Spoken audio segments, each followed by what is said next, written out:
Olá, gente, tudo bem com vocês? Professora Nádia Salgueiro, mentoria SUS para concurso. E aí, como é que estão? Firme e forte nos estudos? Espero que sim, né? Tá chegando, né, o dia de fazer a prova. Vamos começar aí a pegar esse intensivão, tá, gente? Então, hoje a gente vai falar sobre a Política Nacional de Atenção Básica, tá? Portaria de Consolidação número 2, anexo 22 de 2017, tá? Esse conteúdo, ele tanto cai, tá no edital, tá bom? Então, vamos lá, vamos seguir que tem conteúdo hoje, tá? Hoje a gente vai falar sobre uma das políticas extremamente importantes, tá? Vamos lá. Bom, aqui é alguns, né, dos programas, tá? Que a Atenção Primária à Saúde, ou mais precisamente a antiga PENAB, né? Ela aborda, né? Então, ela é uma política bastante ampla, tá? E aí a gente sabe que ela é uma política muito complexa, tá? Mas ela é uma política complexa, mas ao mesmo tempo, ela é uma política de baixa, né? Como posso dizer para vocês, ela não precisa de muito para fazer, né? Ela é bem complexa no sentido que ela atende uma grande quantidade de programas, né? Grande quantidade de políticas públicas de saúde. Então, ela é bem complexa, porém, ela não precisa de tanta tecnologia, né, para poder ela ser efetivada. Você pode fazer atenção primária à saúde até debaixo de uma árvore, quando você vai consultar alguém, não é? Mas ela é muito complexa. Então, a gente sabe que hoje a atenção primária à saúde, ela tem uma responsabilidade sanitária no território distrito imenso, né? Ele tem como eu posso dizer, um comprometimento, um compromisso com a população, né? Então, a atenção primária à saúde, a gente pensa no compromisso sanitário que a gente tem, no caso, quem atua, né, no território, tá?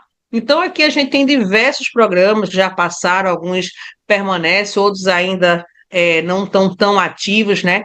Mas todos eles fazem parte, tá, da Política Nacional da Atenção Básica, né? E aí a gente fala muito de atenção primária, atenção básica, meu Deus, o que é isso? Que diferença? A gente vai falar um pouquinho mais na frente, tá? Bom, e hoje, se a gente prestar atenção, a gente vive, né, maior parte na atenção primária à saúde. A gente vive para assistência para atenção primária à saúde. A atenção primária à saúde, né, quando foi em 2008, a Organização Mundial de Saúde, ela quis mostrar, né, para todo mundo, né, com relação ao Sistema Nacional de Saúde, que é baseado na atenção básica, mas quando a gente vai voltar um pouquinho lá atrás, lá antes de começar o SUS mesmo, antes de começar a Lei 8080, a gente tem alguns fragmentos, tá, da atenção primária à saúde quando teve a Carta de Alma-Ata, né? Então, ali se falou muito da importância dos cuidados primários da população, né? Então, não é uma coisa que começou, né, naquele movimento lá em 1994, quando os agentes comunitários de saúde, né, se reuniram, montou-se quem? Montou-se os PACs, né? É uma história assim bem bacana, né? Quando você vai olhar realmente, eu vou falar um pouco da atenção básica, vamos falar da atenção básica. Então, quando a gente vai olhar o contexto histórico, né, como tudo começou, né, na atenção básica, é, isso começou no interior, tá, do Ceará. E nesse interior do Ceará, teve uma população, mulheres, né, mulheres da comunidade, que elas começaram a se importar, né, com os problemas, né, da vizinhança, né, da comunidade. E aí elas começaram a fazer aqueles trabalhos, né, meio voluntários, para atender, né, as demandas, como, por exemplo, ver se tinha consulta, né, para algumas pessoas lá que não tinham condições de ir na unidade de saúde. Então começaram a fazer esse trabalho. E aí o que que aconteceu? Naquela época o Ministério da Saúde pensou assim, poxa, que trabalho bacana, né? Essas mulheres estão fazendo isso no interior do Ceará. E aí foi que ele pensou, vamos fazer um programa, vamos criar um programa. E aí criaram os PACs, né? Antes da gente continuar um pouco aqui falando da atenção primária à saúde, contar um pouco esse contexto histórico, porque eu gosto muito de resgatar o início de tudo, né? E aí o Ministério da Saúde pensou assim, isso aqui tá bacana, eu quero esse programa aqui. E aí ele criou-se o PACS, que é os Programas dos Agentes Comunitários de Saúde. E isso lá na década de 90, em 1993, 94, por aí, começou-se a fazer esse movimento. E o negócio começou a dar certo. Começou a dar certo, começou a expandir pelo Brasil. E aí eu disse, vamos ampliar, vamos colocar mais profissionais aí dentro dessa equipe. Vamos montar uma equipe, né? Bora montar uma equipe. Porque antes, como é que era o PACS? Era 20, 30 agentes comunitários de saúde para um enfermeiro para tomar conta desse povo todinho, né? E aí foi que ele pensou, vamos fazer um programa, um outro programa, vamos fazer o famoso, o que todo mundo chama, o PSF, né? Que é o Programa Saúde da Família. E aí, nesse programa Saúde da Família, quem foi que ele começou, chamou, né, para fazer parte? Chamou o médico, chamou o enfermeiro, chamou o auxiliar o técnico de enfermagem. Então, a equipe está completa agora, né? Temos o médico, temos o enfermeiro, né? Tem um técnico auxiliar de enfermagem e os agentes comunitários. Então, bora para cima aí fazer SUS dentro do território. E aí, o que foi que eles fizeram? Vamos montar. E aí, gente, expandiu, tá? Na década de 90, 2000, a programa Saúde da Família, ele foi um boom, né? E aí, nisso, claro, a PENAB, ela foi passando por reformulações, né? Nós tivemos a primeira PENAB em 2008, depois veio 2011, depois veio 2017, e a gente está aguardando para ver se vem alguma nova por aí, né? Mas, por enquanto, ninguém fala nada, pelo menos um pouco, né, de contatos que eu tenho, ninguém fala de mudança ou então atualização da PENAB, né? Então, a gente vai se detrar na última publicação, tá?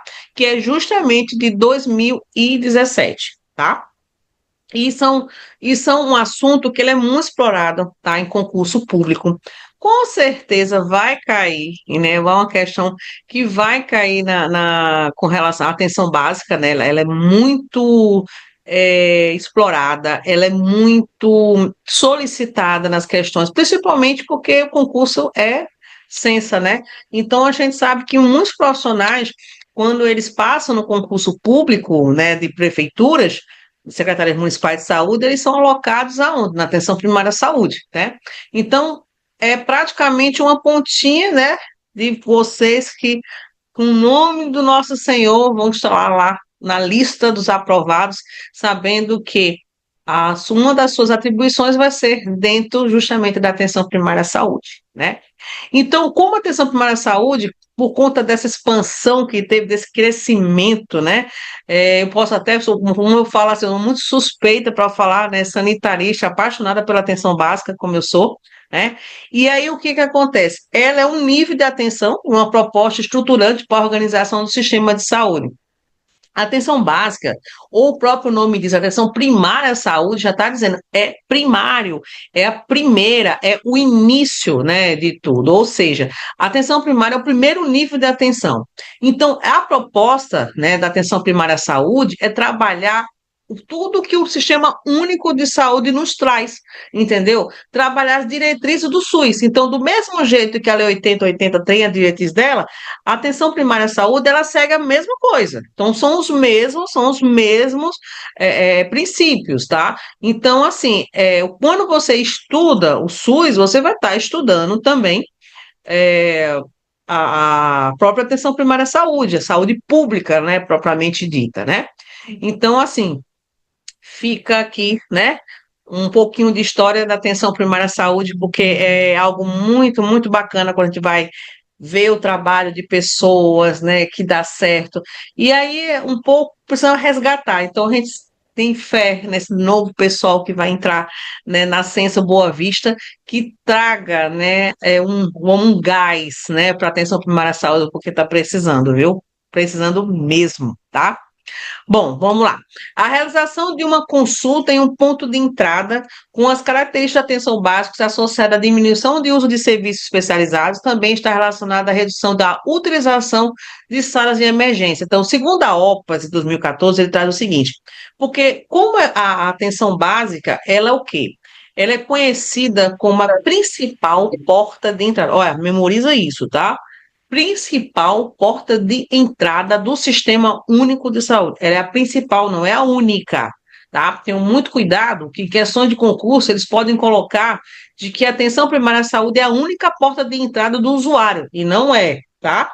Ela é, sim, ela é a principal porta. Existem outras portas para o usuário possa entrar. Nós temos a rede de atenção urgência e emergência, que é uma porta. Nós temos também a rede psicossocial, que é uma porta, entendeu? Nós temos também, que agora era a rede cegonha, era a Rede Cegonha, era a Rede Rami e agora é Rede Aline, né? Não, foi Cegonha, depois foi Aline, né? Então, a Rede Aline é como a nossa antiga Rede Cegonha, né? Então, nós temos essas redes que tem, são portas também de entrada. Então, eu não posso dizer que a atenção primária à saúde é a única, né? Não, ela não é a única, ela é a principal. Né? Então, é por ali que a população deve entrar, é por ali que a população deve receber o atendimento, ó, entendeu? De nível, né, primário, porque quando você começa a ter sempre uma discussão, né? A atenção primária à saúde ela tem que ser muito bem trabalhada, muito bem fortalecida, tá? Por ela ser esse ponto de entrada, essa porta de entrada do Sistema Único de Saúde, e aí se você faz um atendimento eficaz e eficiente, o que que vai acontecer? Eu vou diminuir aquele usuário lá na minha especializada, ou melhor ainda, mais ainda, na urgência e emergência. Porque se hoje você avaliar, por exemplo, a porta de entrada de uma unidade de pronto atendimento, aonde eles classificam a entrada do usuário pelo Manchester, se você for olhar, a maioria desses usuários, eles estão classificados no verde e no azul, que não é da urgência e emergência, é justamente da atenção primária à saúde. Então, isso é muito importante, a gente fortalecer a atenção primária à saúde, para justamente a gente diminuir aquela entrada daquele usuário sem necessidade, numa urgência e emergência. Porque se você parar para pensar no nosso Sistema Único de Saúde, você vai estar utilizando materiais, equipamentos que não é para ser usado, porque poderia ser resolvido lá na atenção básica. Então, isso é uma questão muito discutida, não é de hoje que a gente trabalha muito o fortalecimento da atenção primária à saúde, né? E aí o que pode fortalecer? São justamente os nossos profissionais que atuam diretamente com a população adstrita dentro do território. Eles são praticamente, como eu posso dizer, uma ferramenta, né, que pode muito bem resolver esse problema quando você tem profissionais que são compromissados e capacitados para atender o usuário de uma forma eficaz e eficiente nos preceitos do Sistema Único de Saúde e também da política, né, da atenção básica, tá? E aí, o que que a gente trabalha na atenção básica?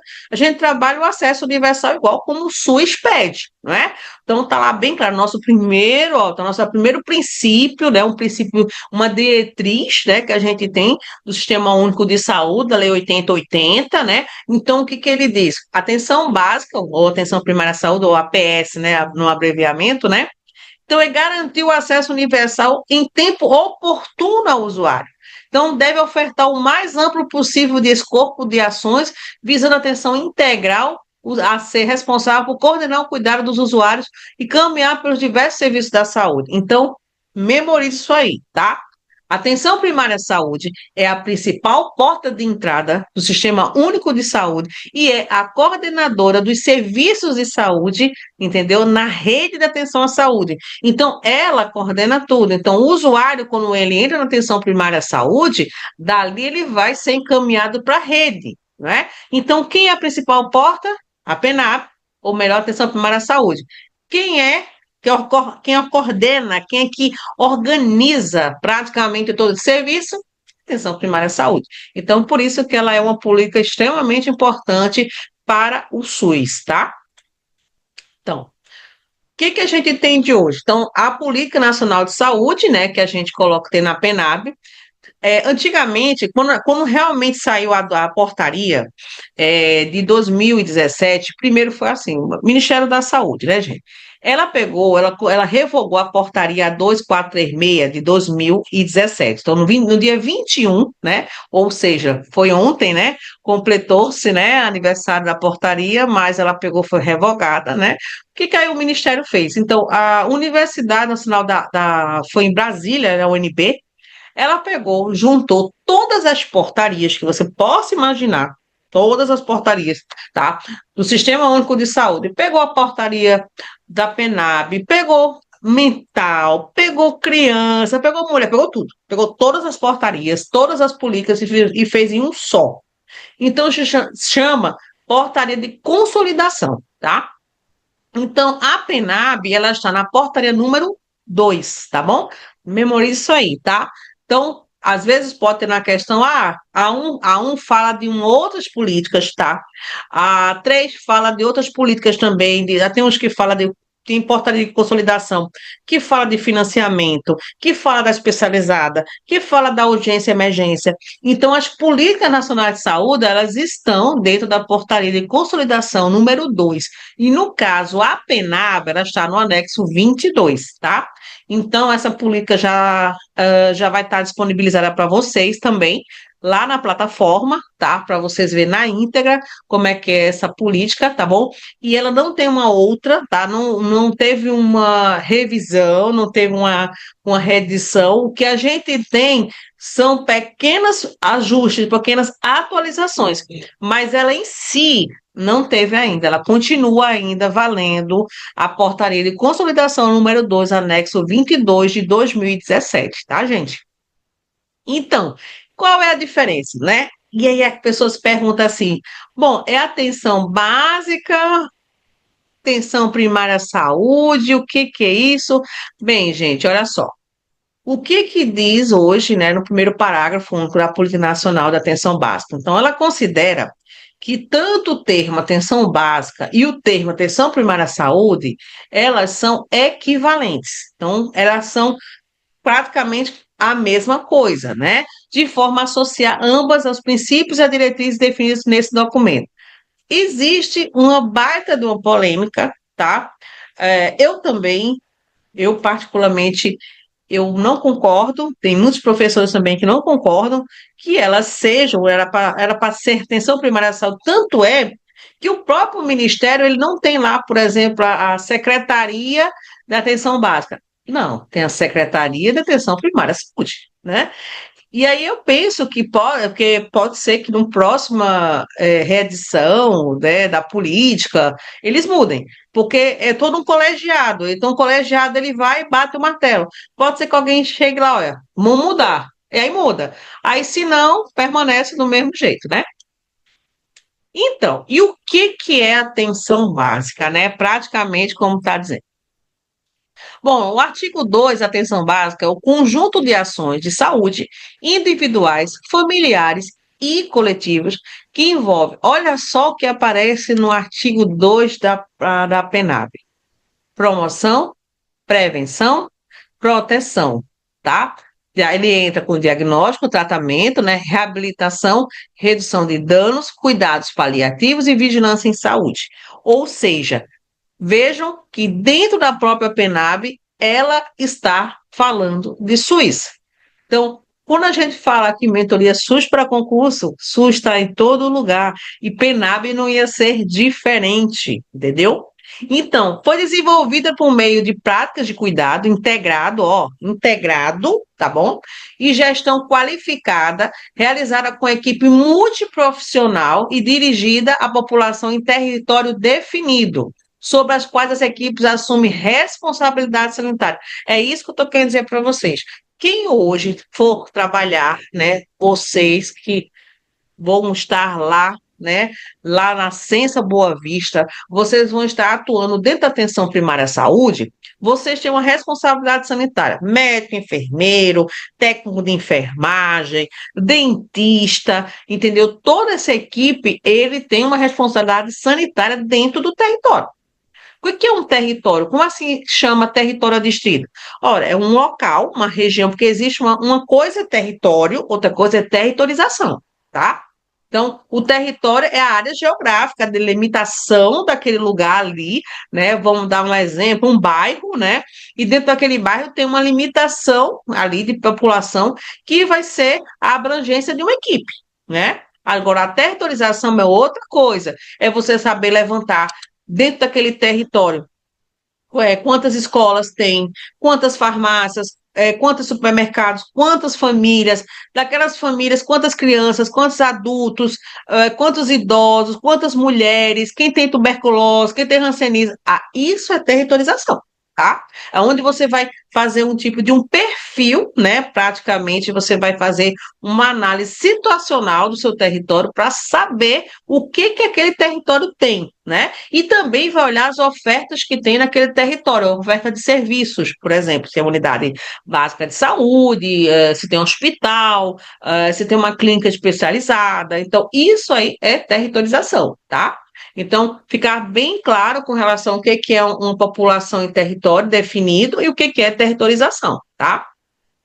Então, memoriza isso, tá? Vocês, porque eles pedem muito em banca das questões, né, de concurso, as provas, porque, como eu falei, como a atenção básica, ela tá bem assim coladinha, né, com o Sistema Único de Saúde, não ia ser diferente que os princípios do SUS, né, e das redes de atenção à saúde seriam praticamente semelhantes, né, à Lei 8080. Então, quando você pensar princípio do SUS e princípio da rede de atenção à saúde, também é os princípios da atenção primária à saúde, tá? Que seria a universalidade, a integralidade e a equidade. E aí, o que a gente traz para vocês um exemplo, né? Quando a gente fez a Constituição, né, nós brasileiros, como fizemos a Constituição de 1988, né, quando teve a Constituição Federal, onde colocaram os artigos 196 a 200 da saúde, né?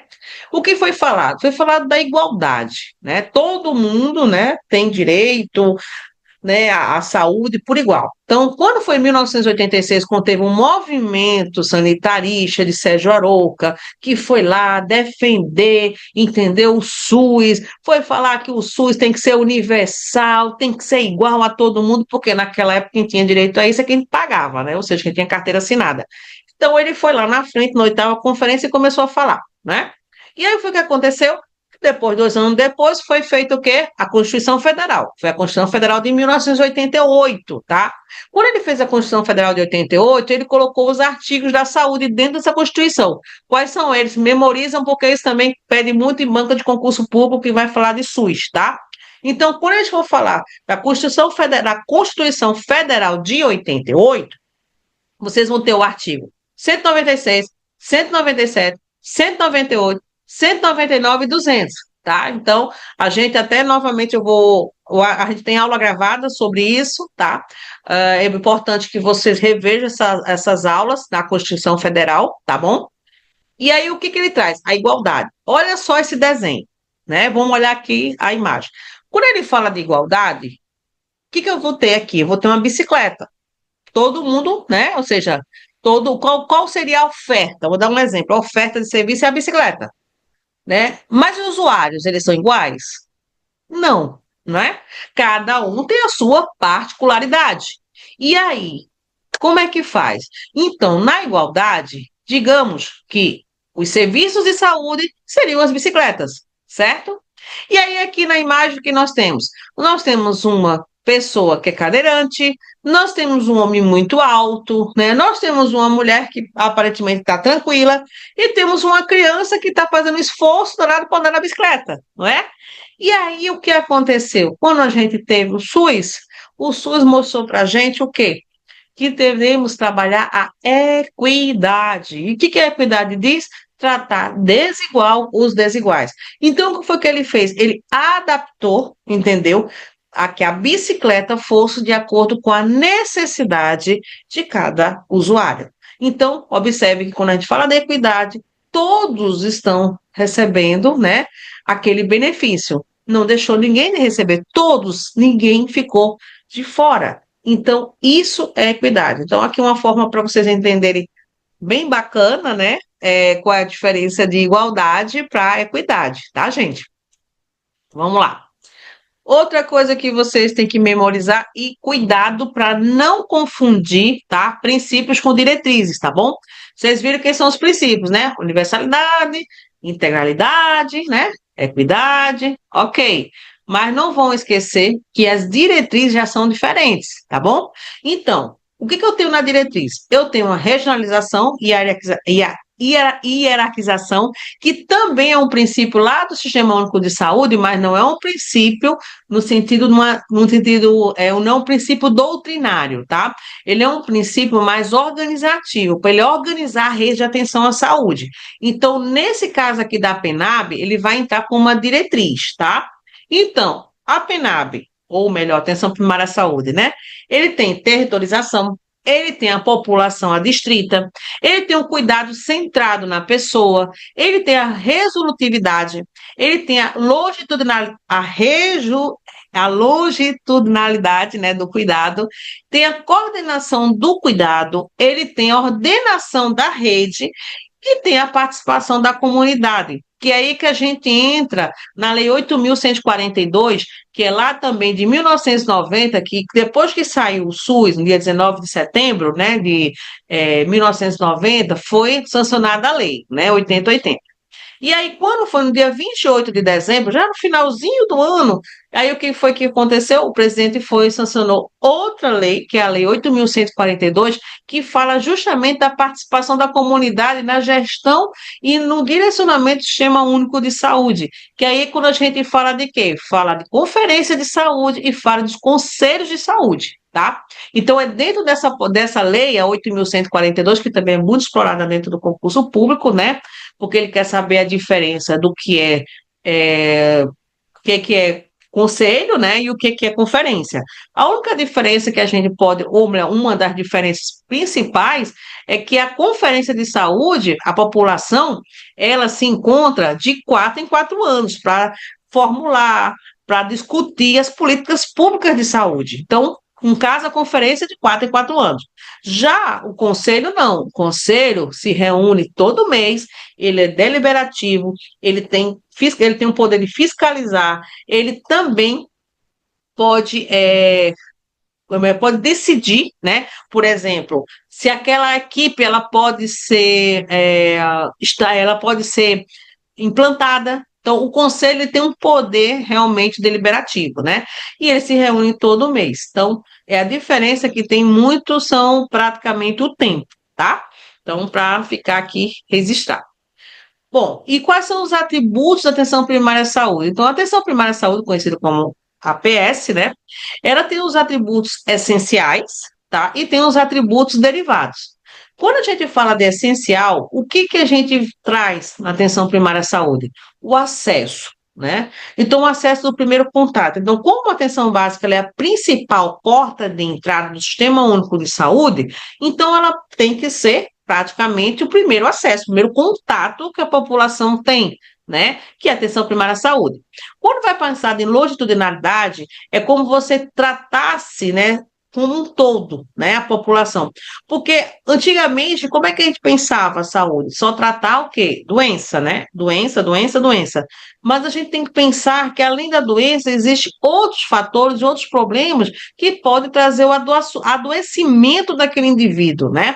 E aí, quando a gente começa a pensar nos determinantes e condicionantes da saúde, né? Quando a gente pensa que não é só a ausência de doença que faz a pessoa adoecer, não é? Então, você tem que procurar saber como é que está a vida daquela pessoa. Tem questões, por exemplo, moradia, lazer, educação, tudo isso interfere, né? É um condicionante, né? Então, por isso que a gente trabalha com uma responsabilidade sanitária. Então, quando você trabalha na atenção básica, você está atuando dentro do território, você está conhecendo, entendeu, aquela família. Por isso que a gente estabelece vínculo, entendeu? Então, quando a gente estabelece esse vínculo com a população, fica até mais fácil, né?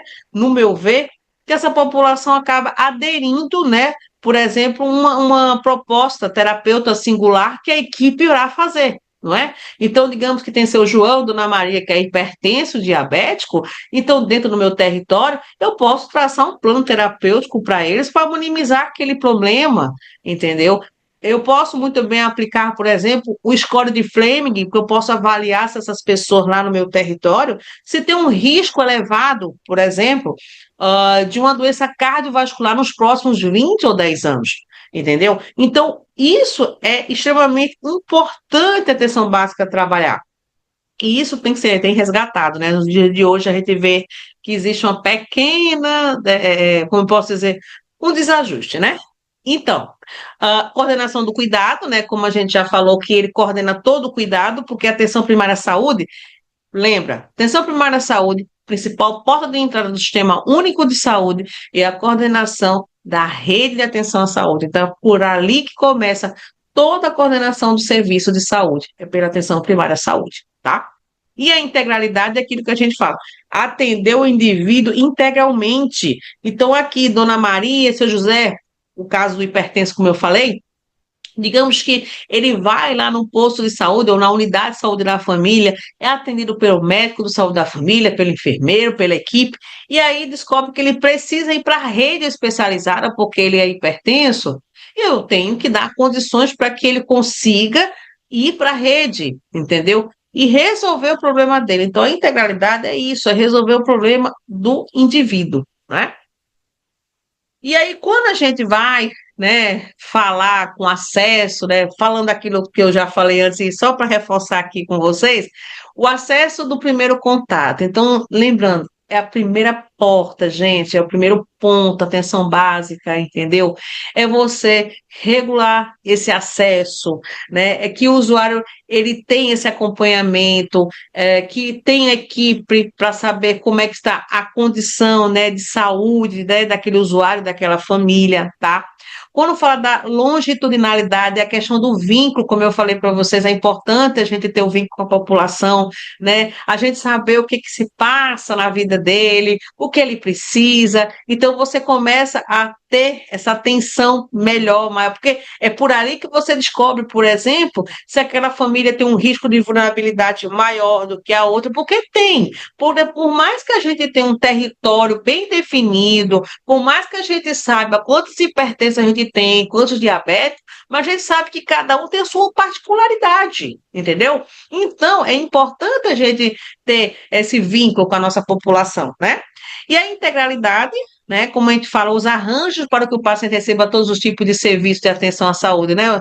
Ou seja, eu atender esse paciente como um todo. E a integralidade, ela casa muito com a rede de atenção à saúde, que está lá no decreto 7.508 de 2011, que formaliza a Lei 8080 de 1990. Levou um tempão ainda, mas ela legalizou justamente essa lei, né, 8080, pelo decreto 7.508, que fala de redes de atenção à saúde. É quando os municípios sabem que todos têm que ter atenção primária à saúde, tem que ter urgência e emergência, tem que ter a rede materno-infantil, que depende de quem o governo vai botar o nome, mas a gente sabe que a rede é materno-infantil. Nós temos a rede psicossocial, que são as pessoas, são os CAPs, né, que trata da saúde mental. Nós temos a rede também de doenças crônicas não transmissíveis, que são os hipertensos, os diabéticos e outros agravos, entendeu? Então, é uma rede. E a atenção básica, ela coordena toda essa rede. Então, o que se pergunta, se ela é a base de tudo, eu tenho que fortalecer essa base, não é? Então, por isso que a gente fala, gente, para trabalhar na atenção básica tem que gostar e muito, né? Então, a gente sempre fala muito isso, tem que gostar, né? Eu sou suspeita, né, para falar. Então, implica na capacidade de garantir a continuidade da atenção no interior da rede, ou seja, coordena, né? Aquilo como eu falei para vocês, tá? Bom, e hoje, quais são os desafios que a gente tem na atenção primária à saúde no Brasil, né? Então, o que que a gente pode ver de tanta coisa que a gente já vivenciou, que já viu? Então, quais são os desafios que a gente vê na atenção básica, né? Praticamente. A implantação, tá? A qualificação da PENAB na direção de atributos da PS, né? Ou seja, fazer com que ela realmente seja efetivada, né? Esse é um grande desafio para o Brasil. A ampliação do acesso aos serviços de atenção primária à saúde, ou seja, levar a atenção primária à saúde em todos os lugares. Tirando aqui pelo nosso município, né, que o nosso município tem uma cobertura melhor do que a do Brasil, tá? Então, nós temos uma cobertura muito grande, muito alta, né? Se não me falha a memória, a gente já chegou a 100%, né? Então, o que que isso quer dizer? Que todo o território tem uma equipe de saúde da família, né? E aí, outra coisa também, o desenvolvimento do projeto de formação e provimento de profissionais de saúde. É quando você vê as capacitações, é quando você vê as qualificações dos profissionais, porque é necessário, entendeu? É necessário que esses profissionais, eles sejam realmente qualificados para atender a população, né? Tem muita coisa nova, o enfermeiro, o técnico, o agente comunitário, o médico, ele tem que estar sempre em constante atualização, porque a gente sabe, saúde é dinâmica, saúde muda e a gente tem que acompanhar, não é? Outra coisa, a necessidade de financiamento da atenção básica, né, a PS, compatível com a sua carga de atribuições e resultados potenciais. Então, eles acham que somente 15% do recurso federal é para atenção primária à saúde. Então, relembra nas aulas de Sistema Único de Saúde, quando a gente vai falar de financiamento, ele é tripartite, tá? Então, a gente tem a União, tem o Estado, que é o Distrito Federal, e tem os municípios, que cada um ele contribui para o financiamento da saúde. Então, enquanto que a União é 15%, o Estado é 12% e o município é 15%. E a gente sabe que o município é o quê? O município, ele praticamente, ele executa, né, a atenção primária à saúde. A gente falando um pouco de redes de atenção à saúde, né? E aí, lembra que eu falei para vocês, né, na parte anterior, de que a atenção básica, ela é a base, tá, da rede de atenção à saúde, né? E aí, dentro dessa rede, nós temos a rede Cegonha, que mudou, né? Até eu tenho que reformular, né, essa nova, agora não é rede Cegonha, é rede Aline, né? É a antiga rede Cegonha, né? É a rede de atenção psicossocial, a rede de atenção de urgência e emergência, tá? A rede de atenção às doenças crônicas, né? As condições crônicas, né? No caso, a gente entra muito com hipertensão e diabetes, porque é um problema de saúde pública, né? E a rede do cuidado da pessoa com deficiência também, né? Isso aí a gente não pode esquecer. Então, dentro da rede de atenção à saúde, ele trabalha o quê? Ele trabalha a qualificação e a educação dos profissionais que atuam na rede, a informação, tá, para a população, a regulação e a promoção e vigilância à saúde, né? Então, a rede, ela é constituída por esses segmentos, tá? E aqui, quando a gente traz os sistemas fragmentados para a rede de atenção à saúde, eu trago aqui de Mendes, né? O Eugênio Mendes, nós consideramos ele como um marco, uma referência, tá? Quando fala de redes de atenção à saúde. Então, ele traz dentro dos seus relatos, dos seus livros, né? Quem puder ler um pouco Eugênio, né? Vilásio chama Mendes, ele conhece como Mendes, né? E aí ele coloca o seguinte: antigamente, né? Precisamente não muito distante, né? A gente tem uma rede de atenção, tinha, né, uma rede de atenção no sistema fragmentado e hierarquizado. Então, igual como está aqui, né, nessa imagem que parece uma pirâmide, né? Então, quando você vai olhar aqui, como é que era antigamente? Esse modelo, nós tínhamos a atenção básica à saúde como fosse a base da atenção, tá? E aí, depois da atenção básica à saúde, nós tínhamos a média complexidade, né? Que é MC, média complexidade. E aí, nós tínhamos lá na ponta a alta complexidade, né? Era desse jeito o sistema de redes. E aí, passou-se para uma rede poliárquica de atenção à saúde. Então, se a gente observar aqui a imagem, a gente vê que a atenção primária à saúde, ela é o centro, né, de toda a rede. E se você for olhar, cada círculo desse aqui é uma rede. Aqui nós temos a rede Aline, a rede psicossocial, a rede de pessoas com deficiências, a urgência e emergência, né? A rede de pessoas com doenças crônicas, né? Condições crônicas. E se você for olhar nesse modelo, né, poliárquico, como o Mendes traz, existe uma seta, né? Uma seta de vai e vem.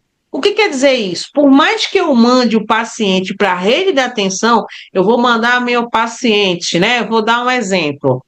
Digamos, eu, enfermeira, né, lá da atenção básica, eu estou trabalhando lá na unidade de saúde da família X, e aí eu faço um atendimento para uma gestante, né? Eu atendo a gestante, inicio o pré-natal dela, tudo bem. Quando ela chega lá no segundo trimestre, já no finalzinho, entrando para o terceiro trimestre, eu detecto uma anormalidade nos exames dela, certo? E eu percebo que ela está com a glicemia alterada, podendo ter uma diabetes gestacional. E aí, o que eu faço? Eu vou ficar com essa menina lá comigo? Vou ficar com essa gestante lá na atenção primária à saúde? Não, né? Por quê? Porque isso requer uma ação muito mais secundária do que primária, né? Então, ela precisa passar pelo especialista, precisa fazer exames, precisa fazer um acompanhamento mais detalhado. O que eu faço? Manda ela para a rede.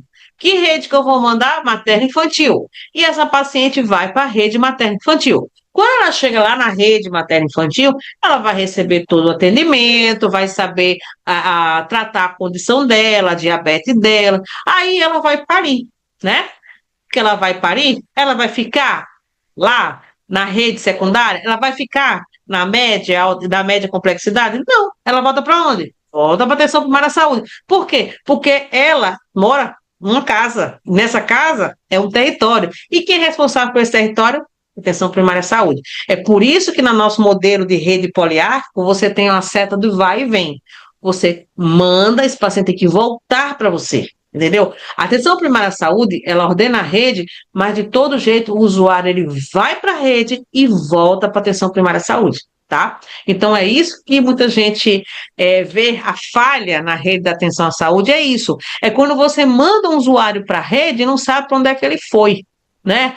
Eu mandei o paciente para tal canto, nem sei se ele conseguiu, não sei se ele realmente passou, porque você não tem um retorno. Ele tem que voltar para a atenção primária à saúde. É tua responsabilidade sanitária tomar conta, entendeu? Tanto do usuário e também da família e do coletivo, né? Outra coisa que é muito importante dentro da atenção primária à saúde, que a gente não pode deixar de falar das carteiras de serviço da atenção primária. Tá? Então, o que seria essa carteira de serviço? É muito importante que a cada unidade de saúde da família, ele mostre para a população, ele informe para a população quais são os serviços que ele tem, né? Então, o usuário, ele vai lá na unidade de saúde da família, ele chega lá na recepção e ele vê lá, né, um tipo de um quadro, aonde vai dizer para ele o quê? Quais são os serviços que são disponíveis para ele naquela unidade de saúde, entendeu? Então, essa carteira de serviço é muito importante. Como seria isso? Digamos, descrever uma lista de serviços que oferta, né? Então, o que é? Já pensou? O usuário chega na unidade de saúde da família, vai lá na recepção, aí ele olha ali do lado, está lá uma lista, né? De serviços. O que tem de serviço naquela unidade de saúde? Bom, nós temos, vamos ver, vacina, nós temos sala de curativo, nós temos uma sala de hidratação, digamos que tem laboratório, né? Vamos ver mais. Existe também, faz teste de malária, tem farmácia, faz coleta do pezinho, teste do pezinho, vamos pensar aqui em outro serviço, né? Vamos para a enfermagem, faz testagem rápida, ou seja, você, no caso que eu falo você, vai ter acesso a todos os serviços de saúde, ou seja, a lista, o que aquela unidade de saúde oferta para mim, usuário. Entendeu? Então, essa carteira de serviços, ela descreve a lista de ações e serviços que é ofertado no âmbito da atenção primária à saúde naquela unidade, entendeu? E isso foi colocado, né, na PENAB para que a população ela soubesse quem é que está lá, ou seja, que não é só a carteira de serviço, mas é para estar também o nome do médico, o nome do enfermeiro, quem é o agente comunitário responsável por aquela área, aquele território, né, aquela microárea, entendeu? Então, são as informações que deve conter acesso fácil para a população, tá? Bom, e aí falando da PENAB, então essa portaria, ela traz uma normativa que define a organização do sistema da rede de atenção à saúde, né? Do SUS e a rede de atenção à saúde.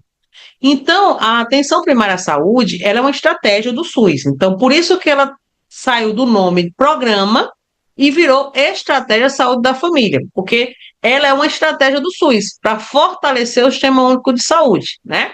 E aí, com isso, essa estratégia, com o objetivo de ter um cuidado integral, né?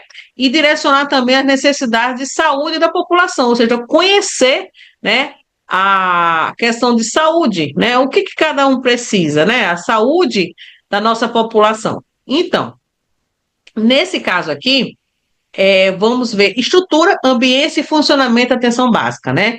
Ou seja, quando foi feita a PENAB, já tinha isso nas anteriores. Eles só fizeram apenas fazer pequenas alterações, mas continua ainda com o mesmo formato, né? Então, o que ele vai usar de parâmetro? A unidade de saúde, ou seja, a estrutura da unidade básica de saúde, ou melhor, na unidade de saúde da família, né? Então, na unidade de saúde da família, ela vai olhar a questão demográfica, né? Vai olhar a questão da a composição, atuação e os tipos de equipe. E o perfil da população, né? E ações e serviços de saúde a serem realizados. Então, quando vai falar de estrutura, a unidade de saúde da família, ela tem que ser uma unidade que seja fácil acesso, ela tem que seguir todas as normativas com relação a que acesso. Ou seja, eu preciso ter uma estrutura que dê acesso a um cadeirante, entendeu? Tem que ter sinalização, tá?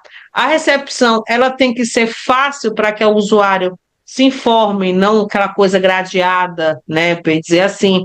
Dentro da recepção, ela tem que ter informações para que a população ela tenha acesso, né?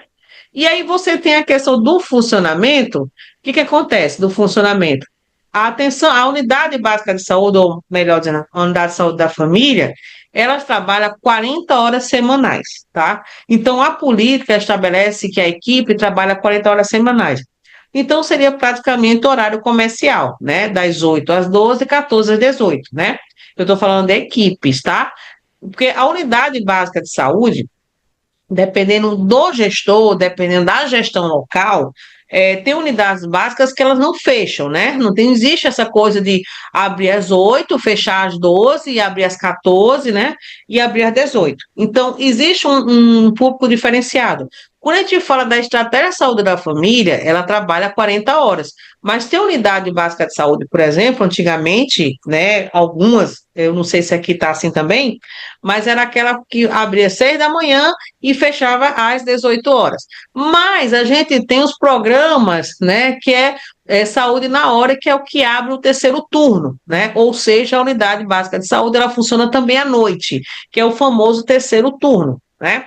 E aí foi uma ideia, eu acho que muito pertinente, né?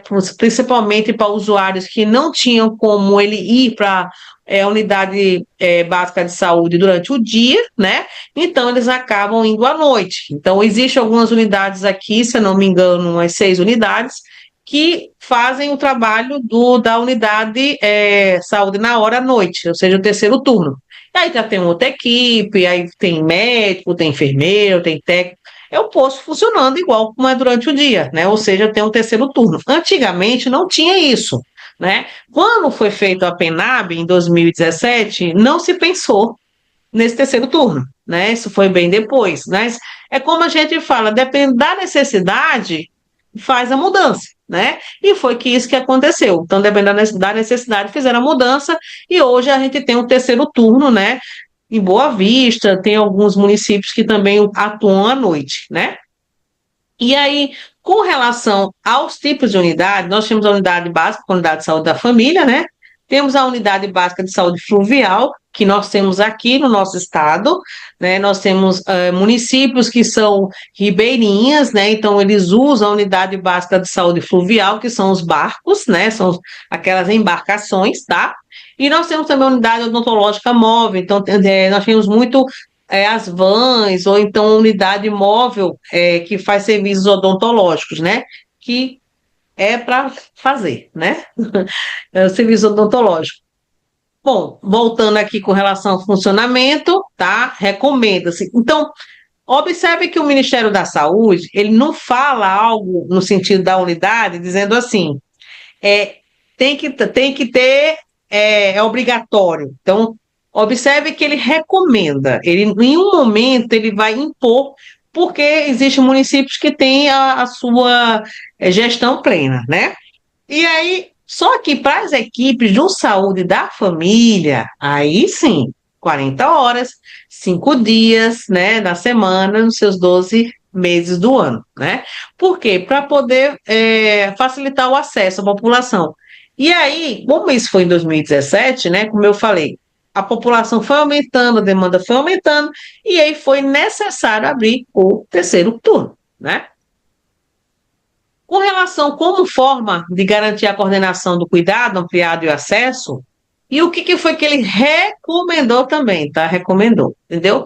Ou seja, se a tua questão tiver lá perguntando a população adstrita, né, da atenção básica ou atenção primária à saúde, né?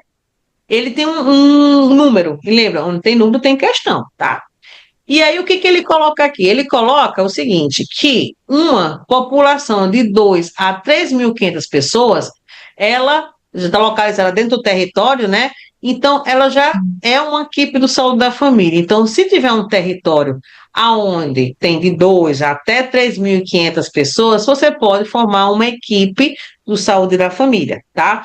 Então, o que se recomenda? Que recomenda que você chegue nesse limite de 2 500, 3.000, né, por uma equipe. Por quê? Porque a gente sabe que território é dinâmico, território sempre está em constante, né, mudança. Você sabe que tem famílias que crescem, se mudam, então por isso que a gente nunca pode trabalhar com números nem mínimos e nem máximos, aí tem que trabalhar com o ideal. Por quê? Porque o território ele é dinâmico, ele praticamente é uma população flutuante também. Então por isso que a gente não pode trabalhar no limite, né? E aí, a PENAB, ela coloca 4 equipes, né, de unidade básica de saúde que possam atingir seu potencial resolutivo. O que quer dizer isso aqui? Digamos que um posto de saúde, ele comporta até 4 equipes de saúde da família, né? Ou seja, para poder até atender a população. Então, já imaginou um posto de saúde com mais de 4 equipes? Não vai dar conta, não vai conseguir. E detalhe, esse posto de saúde, essa unidade básica de saúde, ele tem que ter condições logísticas e estruturas, né, físicas para poder acolher, né, essas 4 equipes. Bom, se tiver condições, ótimo. Mas como assim acolher? Consultórios, né? Tem que ter consultórios para cada membro da equipe, porque eu já trabalhei, por exemplo, numa unidade que é muito ruim. 4 equipes, uma sala, 4 enfermeiros para um consultório. E a gente precisava atender, né? Foi assim que eu comecei a trabalhar na atenção primária à saúde, daqui de Boa Vista. A gente atendia, eu chegava, sentava, né? Eu atendia 3 gestantes e parava, aí vinha um outro colega para atender as outras. Depois vinha outro colega para atender mais outro. Gente, não tem condições, né? E aí a gente sabe que hoje a gestão ela precisa ver, né, com muito cuidado essa questão, né? Quantas equipes devem se comportar dentro da unidade, né, básica de saúde.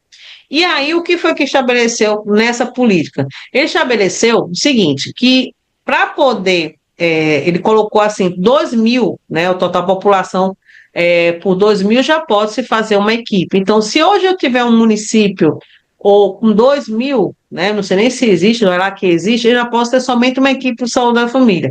Então, no mínimo, a cada 2.000 habitantes, eu posso ter uma equipe de saúde da família. Ah, então, se eu tiver um município com 10.000 habitantes, eu posso ter 5 equipes de saúde da família, tá? Mas isso vai depender da gestão, né? Então, como a gente sabe que é 2.000, né? Praticamente não é. O que que acontece? Se tiver algum território com menos de 2.000 habitantes na equipe, né? Seja responsável por toda a população, então a gente terá a possibilidade de definir um outro parâmetro. Então, se abre uma exceção à regra, né? Praticamente, né? Mas por quê? Porque eles vão fazer todo um estudo, eles vão saber se aquele território realmente tem essa necessidade. Dependendo do território, se tiver um território muito próximo, isso pode criar, por exemplo, contratos onde um município atende o outro município. Então, tudo é questão de ajuste, né? Então, isso vai muito de gestão, né? Bom, com relação ao acolhimento, então, as unidades básicas de saúde, elas têm que ter o acolhimento e escuta ativa e qualificada das pessoas, ou seja, a gente faz aquela acolhida, né, na unidade básica de saúde. A gente faz o quê? O usuário, depois que ele, antes de ir para a consulta com o médico ou com o enfermeiro, ele a gente chama de triagem. Não, ele vai passar pela classificação de risco, tá? Então, nessa classificação de risco, pela PENAB, deve ser feito ou pelo enfermeiro ou pelo médico, tá? Não é técnico de enfermagem, não é administrativo. A PENAB é bem clara. Quem faz o acolhimento lá na classificação de risco é o enfermeiro ou o médico. Geralmente a gente vai ver mais o enfermeiro, né? E aí o enfermeiro, ele vai fazer o quê? Ele vai acolher, né? A população, ele vai ouvir, né? A população vai ouvir a queixa daquele usuário, né? E aí, naquela queixa, ele vai encaixar, que a gente chama no caderno 28, que é de classificação de risco. Então, o caderno 28 da atenção básica, ele vem dizendo quais são, né, os agravos, né, ou melhor, quais são as condições que o paciente encontra, né, para poder ele ser classificado com aquela cor, né? Então, lá na classificação de risco da atenção primária à saúde, o caderno 28, ele fala justamente isso. Ele fala quem é vermelhinho, quem é amarelinho, quem é verde. O que vai acontecer? Lá na hora, quando ele vai colocar lá no sistema, tadadã, né, na classificação de risco, ele vai falar, Dona Maria é vermelho, seu Pedro é verde, e assim ele vai classificar por cor. Por quê? Porque ele vai avaliar o grau de sofrimento, né, daquele usuário. Então, a classificação de risco, ela precisa ser muito responsável, vai analisar as necessidades, né, de cada usuário, tá? Então, toda unidade básica de saúde, ela deve ter a sua classificação de risco. E segundo a PNAB, médico ou enfermeiro que faz essa avaliação.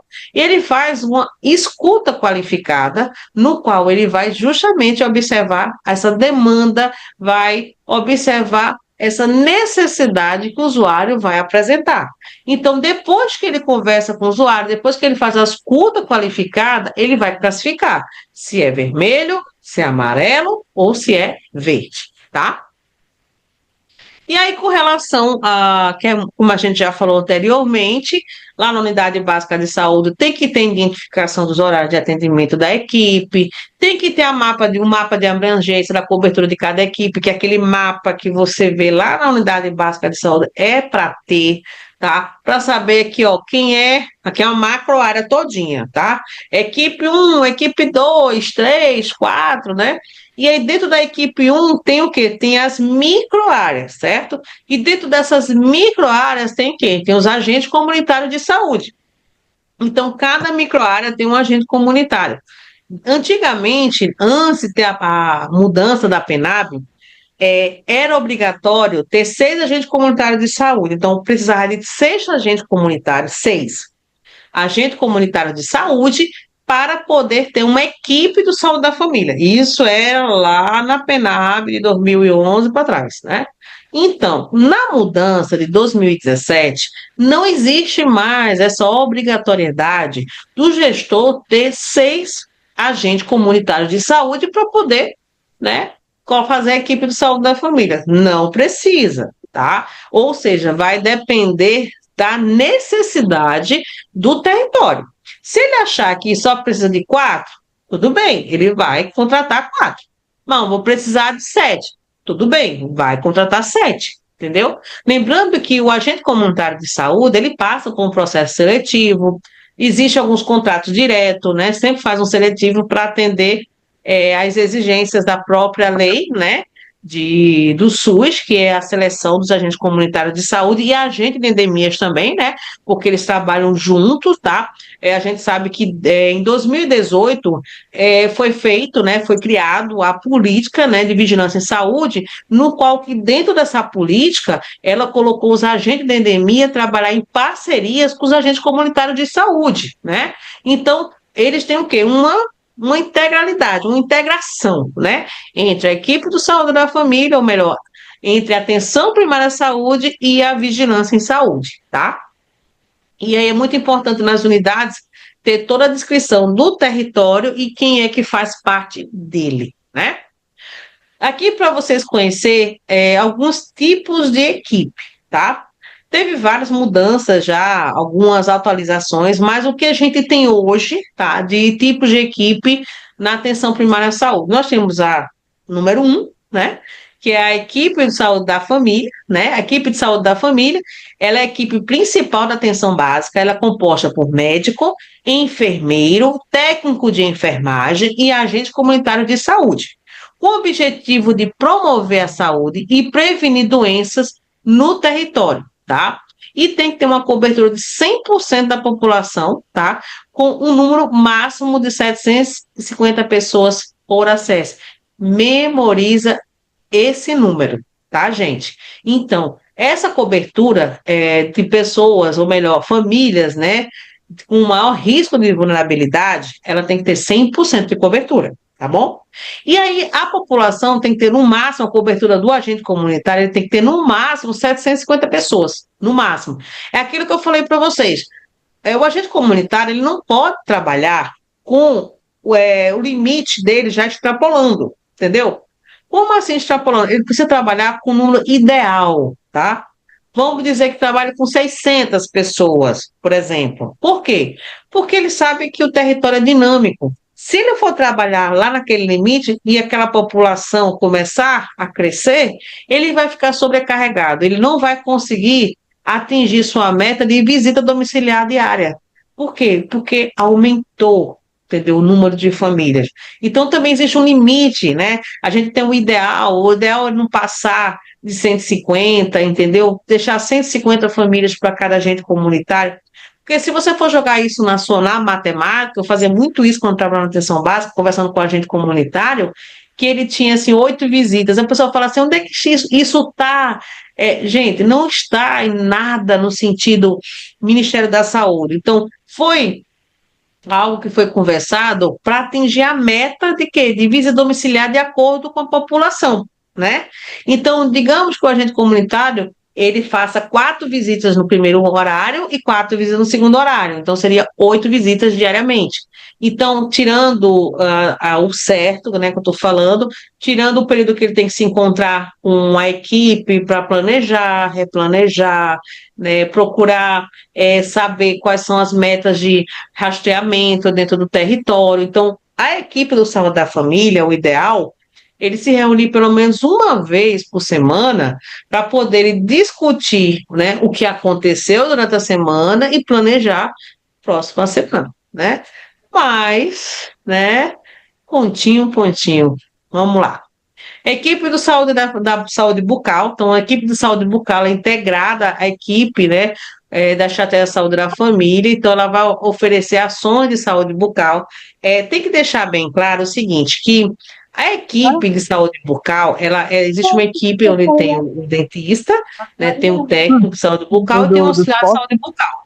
Então, dependendo da equipe, né, dependendo dessa composição, é onde também vem os recursos, porque o financiamento da saúde, ou melhor, da atenção básica à saúde, o gestor ele recebe por cada implantação da equipe, mas também ele recebe por produção, né? À medida que a equipe ela vai produzindo, então existe um cálculo, né, que o Ministério da Saúde faz, é onde ele compensa, né, na hora de fazer o pagamento. Então, isso se chama de custeio, né? Então, o pagamento de custeio é tudo de serviço que as equipes fizeram, né? É como a gente fala, produção, né? A famosa produção. certo? Outra novidade, uma atualização que a gente teve, antigamente, na PENAB de 2017, eu trouxe aqui para vocês, foi a atualização, tá? Porque em 2017 a gente tinha os NASF AB. Quando foi em 2011, a gente tinha NASF. Quando teve a reformulação, a revisão da PENAB em 2017, era NASF AB, né? E aí, em 2023, teve a mudança, né? Então, eles pegaram, tiraram o NASF, foi uma maior polêmica. Como é que pode? Tirou o NASF? Cadê a gente precisa do assistente social, do psicólogo, do farmacêutico? E não foi bem assim, né? Na verdade, nós tivemos a equipe, nós tivemos aqui quem? Nós tivemos praticamente uma mudança de nome, só isso. Mas continua ainda as mesmas equipes que dão suporte. Ele só tirou o NAS e botou equipe multiprofissional. Só mudou o nome, né?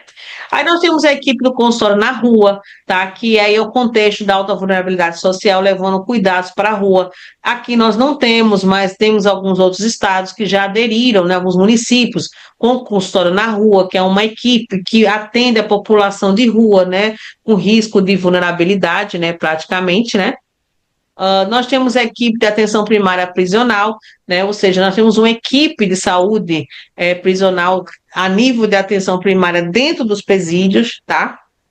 E nós temos a equipe de atenção primária, né? Que é a AP. Aí, como assim, equipe de atenção primária? Não tem equipe de saúde da família? A equipe de saúde da família, ela atua no território, tá? Então, ela tem médico, tem enfermeiro, tem técnico, tem agente comunitário de saúde. E a equipe da atenção primária à saúde é uma equipe que vai dar suporte, né, para aquela unidade de saúde da família, vai dar o suporte para a equipe do saúde da família. Então, como dar um exemplo, digamos que eu tenho uma unidade básica de saúde com muita demanda e o médico só não dá conta, né? Então, é chamado um outro médico que tem uma carga horária diferenciada, entendeu? Para dar suporte para aquele médico e mais precisamente para a equipe. Então, por isso que a gente tem a equipe da atenção primária à saúde. Geralmente, quando a equipe do saúde da família trabalha 40 horas, essa equipe da atenção primária trabalha 30, no caso, se for enfermagem, né? Se for médico e dentista, é só 20 horas que eles trabalham, tá? Bom, aqui umas especificidades que a gente tem na Instituto de Saúde da Família são as equipes da família da população ribeirinha, né, da Amazônia Legal, né, praticamente a gente tem aqui, tá? Existem arranjos diferenciados para esse tipo de equipe. Enquanto que a equipe do Saúde da Família tradicional faz visita todos os dias, né, no território, essa equipe ribeirinha é diferente porque tem as embarcações. Então, o que que acontece? Existem os barcos, que são unidades de saúde da família, tem as embarcações, né? São aqueles barquinhos, né? Que levam a equipe até uma comunidade ribeirinha, aí lá faz o atendimento, se caso for necessário, é levado para o barco ele tem uma estrutura, né, para atender, né, essa população. Só que eles não é como aqui, não, nós em terra, né, bem dizer assim. Eles trabalham diferenciado, então eles trabalham praticamente, a carga horária dele é diferenciada porque tem a questão do deslocamento dessas embarcações, né? Então são arranjos bem diferentes, então não tem como a gente colocar uma carga horária de 40 horas para essa população. Então um horário muito mais flexível, tá? Então, nesse caso, ele trabalha praticamente 14 dias, né? E aí o previsto aqui, o NASFAB, que agora é a equipe multi, né? E aí lembrando que essa população, ela trabalha muito diferente da gente que trabalha dentro, né, da capital, praticamente. Então, eles trabalham 14 dias mensais, porque os outros são deslocamento, né? Então, são aquelas pessoas que trabalham lá no Caracaraí, a gente tem, Roranópolis, a gente também tem, né? Temos as embarcações, né? Aqui, né? Só para falar para vocês, a Fluviais, como eu já falei, a equipe consultória na rua, a equipe, né, saúde prisional também, só não tem gente comunitária, né? Mas tem uma equipe médica, tem enfermeiro, tem técnico de enfermagem, tem assistente social, tem psicólogo, tá? Bom, atribuições. Atribuições comuns a todos os membros das equipes que atuam na atenção básica, todos participam, gente, do processo de territorialização, todos. Todos participam do mapeamento, todos é uma equipe, tá? Não tem essa coisa de dizer, é o enfermeiro. O enfermeiro, ele praticamente, ele é o supervisor, né? Sim, dos agentes comunitários de saúde, tá? Mas ele não trabalha só. Então, ele precisa ter a equipe com ele. Porque o agente comunitário, ele é a ponte, tá? Da comunidade, do território com a equipe. Então, o agente comunitário de saúde, ele tem um dever e a obrigação de conhecer todo o seu território, porque é o trabalho dele, né? Então, ele vai levar para as equipes quais são essas famílias com risco de vulnerabilidade maior, entendeu? Quais são esses indivíduos expostos a algum risco. Quem vai levar isso é o agente comunitário, né? Então, ele sabe que ele tem um trabalho, né, bem intenso dentro do território, tá? E aí, quais são as atribuições dos profissionais de atenção básica? Isso é uma coisa muito interessante, porque todo mundo acha que só quem pode cadastrar a família é agente comunitário de saúde. A PENAB é bem clara, não é uma atribuição específica só do agente. Digamos que eu, enfermeiro, eu posso, né? O médico também pode, vai depender do acesso, vai depender daquele momento para não perder a oportunidade. Então, uma atribuição dos profissionais é cadastrar e manter atualizado esse cadastro, realizar o cuidado integral à saúde da população adstrita, realizar ações de atenção à saúde conforme a necessidade da saúde da população local, garantir a atenção à saúde da população adstrita, né? Então, eu tenho que fazer isso porque eu sou responsabilidade sanitária dentro do território, eu profissional, né? Participar do acolhimento dos usuários, responsabilizar-se pelo acompanhamento da população adstrita, aquilo que a gente fala da responsabilidade sanitária, né? Praticar o cuidado individual, familiar e dirigindo a pessoas familiares a grupos sociais, responsabilizar-se pela população adstrita, tá? Mantendo a coordenação do cuidado, utilizar o sistema de informação da atenção básica vigente para o registro das ações da saúde da atenção básica. O que a gente tem hoje de sistema vigente é o SUS, APS, né? Contribuir para o processo de regulação do acesso a partir da atenção básica, realizar a gestão das filas de espera, evitando a prática do encaminhamento desnecessário. Por isso que é muito importante a regulação, tá? E a regulação, ela também tem na atenção básica, né? Então, a gente sempre fala assim, como é que é essa regulação? Regulação é só fila, mandar o paciente procurar lá o serviço? Não, a regulação começa você, profissional, que está atendendo o outro. Então, a regulação seria praticamente eu atender as necessidades daquele usuário. Então, se por acaso um usuário chega lá e diz, eu tenho isso, isso, isso e isso, vamos priorizar. Bora ver qual aquelas demandas, daquelas necessidades que ele está dizendo, que mais lhe causa incômodo. Pronto, aí você já está começando regulação, né? Porque você vai priorizar aquilo que realmente está causando incômodo no paciente, né? Vamos lá seguir, que daqui a pouco a gente vai dar uma quedinha, né? Que é o meu tempo que eu tenho na plataforma. Aí depois a gente retorna de novo, porque tem umas questãozinhas ainda para a gente discutir, tá? Bom, atribuições dos profissionais de atenção básica, né? A gente sabe que é a prática, né? Acho que já passou isso aqui. Tá, já. Pronto. Atribuições, alimentar e garantir a qualidade do registro, isso é muito importante, tá? Realizar busca ativa e notificar doenças e agravos e notificação compulsória, né? A gente viu falando sobre notificação compulsória, né, em aulas passadas. É muito importante fazer essa busca e também notificar, tá? Realizar busca ativa de internações, atendimento de urgência e emergência, por causas sensíveis à atenção básica, né? Infelizmente, faz muito tempo que a gente não trabalha muito essas causas sensíveis à atenção básica. Eu me recordo que a gente tinha caderno de indicadores que a gente trabalhava muito a questão dessas causas sensíveis da atenção básica.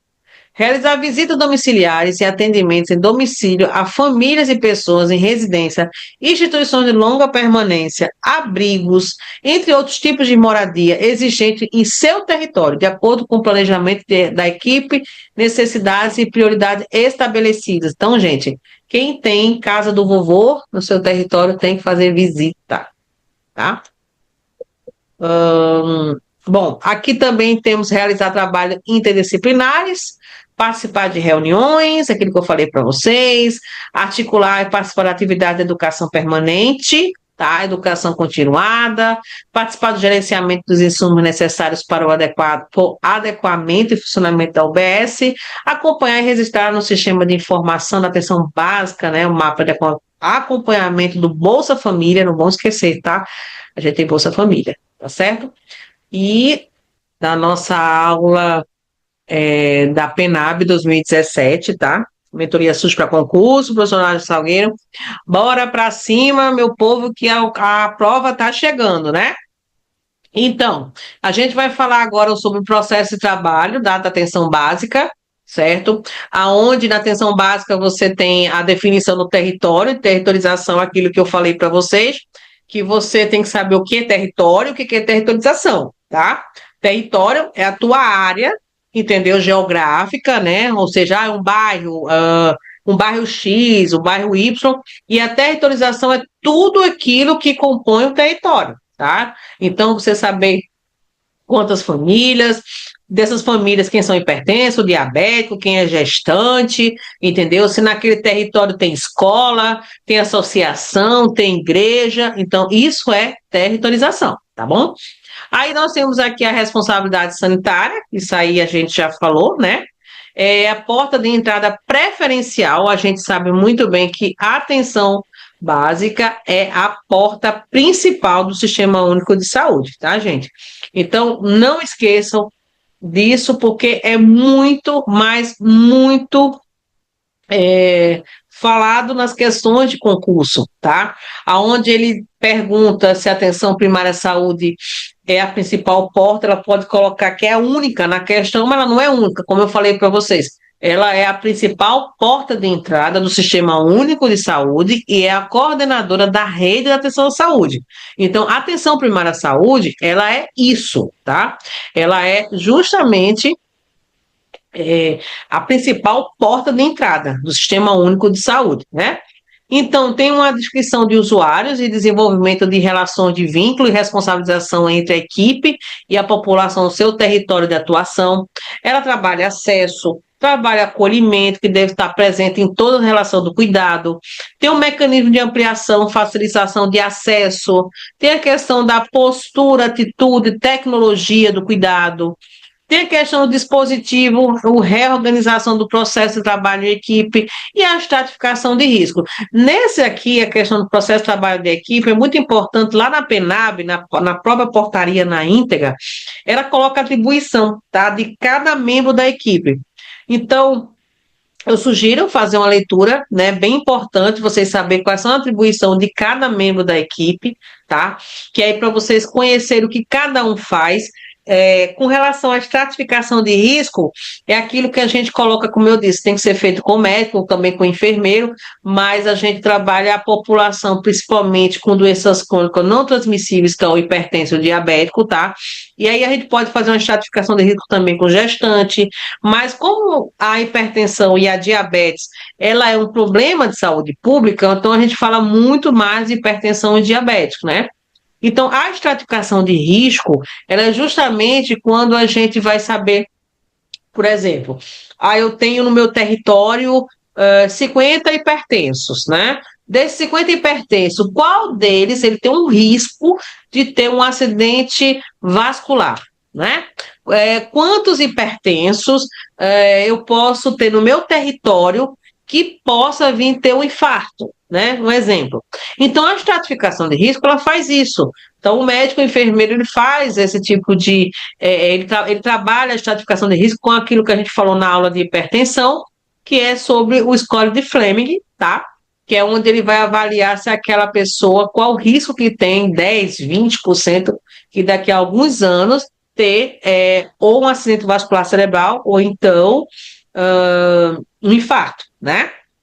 Lembrando para vocês que a gente vai ter atualização de hipertensão, que é que mudou, né? A gente acabou de fazer uma aula de hipertensão, e depois que a gente fez a aula, mudou os parâmetros da hipertensão, só para dizer para vocês que aquele famoso 120/80 já não é mais uma pressão arterial normal. Então, mudou, né? Então, também vai impactar um pouco na nossa estratificação de risco, né? Lembrando que hoje, ou seja, segundo a sociedade, né, Brasileira de Cardiologia, segundo a Sociedade Brasileira de Nefrologia e segundo as sociedades, né, ela está fazendo a mesma coisa que a American Heart, que já dizia, já trazia, né, teve uma conferência na Europa o ano passado, onde colocou que o parâmetro da hipertensão mudou e nós agora seguimos. Então, na última diretriz, né, 2000, na atualização 2025, hoje a pressão arterial 120 e 80 não é mais considerada normal, tá? Ela é considerada uma pré-hipertensão. Ah, então qual é o então normal? Abaixo disso. Pronto. Então, qualquer pressão arterial abaixo de 120, a sístole, e abaixo, né, de 80, a diástole, é normal. Então, não existe mais a ideal, ou seja, a ideal virou normal. Então, só para deixar isso aqui registrado, porque mudou, tá? Então, para vocês não ficarem desatualizados, né? Mas a gente vai fazer na aula de quarta, né? Que vai falar sobre hipertensão, né? Então, né? Vai ser uma atualização, na verdade, porque a gente já falou de hipertensão, vai ser mais uma atualização, que mudou, né? É normal, gente, saúde é assim mesmo. Tava demorando mudar a hipertensão, né? Pior quando é vacina, né? Que todo ano tem mudança, né? Vacina, tu tem que estar atento, né? Vacina muda uma coisa, muda outra. E você, concurseiro, tem que ficar atento a essas mudanças, porque é isso que a banca adora. É justamente pegar o aluno, né? O concurseiro que não está se atualizando, tá? Então, vamos deixar aqui claro para vocês que vocês precisam se atualizar, né? Então, fazer o quê? Mudou, né? Meu medo é se dizer que 160 é normal, aí eu tô ferrada. Vamos lá. Bom, com relação à integração, né? Então, como eu falei para vocês, nós temos aqui a portaria, nós temos a política na vigilância em saúde, que em 2018 foi implantada, né? A política também já está na plataforma, tá? A gente já tem uma aula de vigilância em saúde. Depois vocês podem olhar lá, porque está dentro do edital, a gente seguindo o edital Ciência Boa Vista. Então, tem uma aula de vigilância em saúde, onde a gente fala de vigilância epidemiológica, e lá dentro dos PDFs está a política da vigilância em saúde, tá? E aí, quando se fez essa política, o que foi que colocou? Colocou que a PENAB, ela tem essa integração indissociável entre a vigilância em saúde e atenção básica. Então, elas têm que trabalhar juntos, têm que caminhar juntos. Por quê? Porque uma controla o agravo, o risco e determinantes, né? O planejamento das ações intersetoriais. O que acontece? Quando a gente vai trabalhar a vigilância em saúde, ela recebe as informações, faz a análise dessas informações e aí ela começa a pensar em planejamento, em ações para frear, por exemplo, um certo agravo. Só que quem é que alimenta isso? É a atenção primária à saúde, né? Então, se por acaso hoje, se a gente sabe quantas mulheres realizaram pré-natal, ou então quantas mulheres realizaram preventivo, quem foi que fez isso foi a atenção básica, né? Então, elas têm que trabalhar juntas, né? Não é para ter aquela rivalidade, bem dizer assim, né? Então, elas têm que trabalhar juntas porque é necessário as duas trabalharem integralmente, essas duas políticas, tá? Bom, com relação à portaria, né, que é a portaria 635 de 2023, que foi justamente que veio substituir a UNASF-AB da política de 2017, eu trago aqui para vocês um recorte, tá? Esse recorte aqui fala sobre essa mudança que teve, entre aspas, né, mudança que teve com o nome, praticamente, porque o nome se chama EMUT, tá? Então, saiu o NASF-AB e entrou a EMUT, tá bom? Então, nessa EMUT, ela tem um incentivo financeiro federal para a implantação, né, e tem um custeio. Então, bem semelhante do NASF-AB, né? Só mudou o nome. Então, A equipe multi, ela trabalha com diversos profissionais, diversas especialidades, igual como era o NASF-AB, né, que são integradas à equipe de atenção primária à saúde, né, possibilitando a atuação remota também via tecnologias de informação, os telesaúdes, né, como parte do processo do trabalho, né, inclui especialidades médicas, né, como cardiologia, dermatologia, endocrinologia, a rancenologia, infecto e assim por diante. Então, hoje, para um gestor, ele ter, né, a EMUT ampliada, ele tem que ter uma carga horária semanal de 300 horas. Como assim uma carga horária?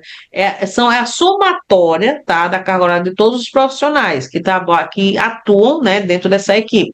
Médico, com as suas especialidades, né? Então, tem que somar as 300 horas semanal, né? E aí, digamos, quantos número de equipes vinculadas? Então, essa equipe multi tem que estar de 10 ou a 12 equipes vinculadas, tá? E aí nós temos aqui a complementar, aí é 200 horas. É a estratégica, senhora. O que que eu recomendo a você, concurseiro? Memorizar, entendeu? Esse quadro, tá? Então, como a equipe multi é algo novo, né, com certeza pode cair na sua questão de concurso, tá? Lá na sua provinha, eles querem saber a modalidade, né? Fazendo aquele link com a carga horária e o número de equipes que são vinculadas, tá? Então, lembrando para vocês que nós temos a modalidade ampliada, complementar e estratégica, que cada um corresponde uma carga horária. E essa carga horária, ela equivale a equipes que são vinculadas a elas, tá? Então, fiquem atentos. Bom, aqui um mapinha mental, tá? Para mostrar aqui para vocês, né? Um mega mental, né? Praticamente. Da atenção básica à saúde, né? Observe que a unidade básica de saúde ela é central. E aí ela vai trabalhar o quê? Os princípios. Quais são os princípios que a PENAB, né, trabalha? A equidade, a universalidade, a integralidade. E quais são as diretrizes? Aí vem a longitudinalidade, aí vem a regionalização, territorialização, resolutividade, participação da comunidade, né? E aí o que é? A porta de entrada do usuário do sistema de saúde, tem as unidades odontológicas móveis, tem unidades básicas de saúde, tem unidades básicas fluviais, né? Um mapinha bem legal para vocês memorizar, né? Tem um nível de atenção, nós temos uma primária, temos uma secundária, temos uma terciária, né? Aí nós temos a secundária, que são os serviços especializados, que tem a pediatria, obstetrícia, cardiologia, por exemplo, né? Aí nós temos a terciária, que são os serviços de altamente especializados, são os hospitais de grande porte, são cirurgias, né? E a gente sabe que a atenção primária é o primeiro contato do sistema, tá?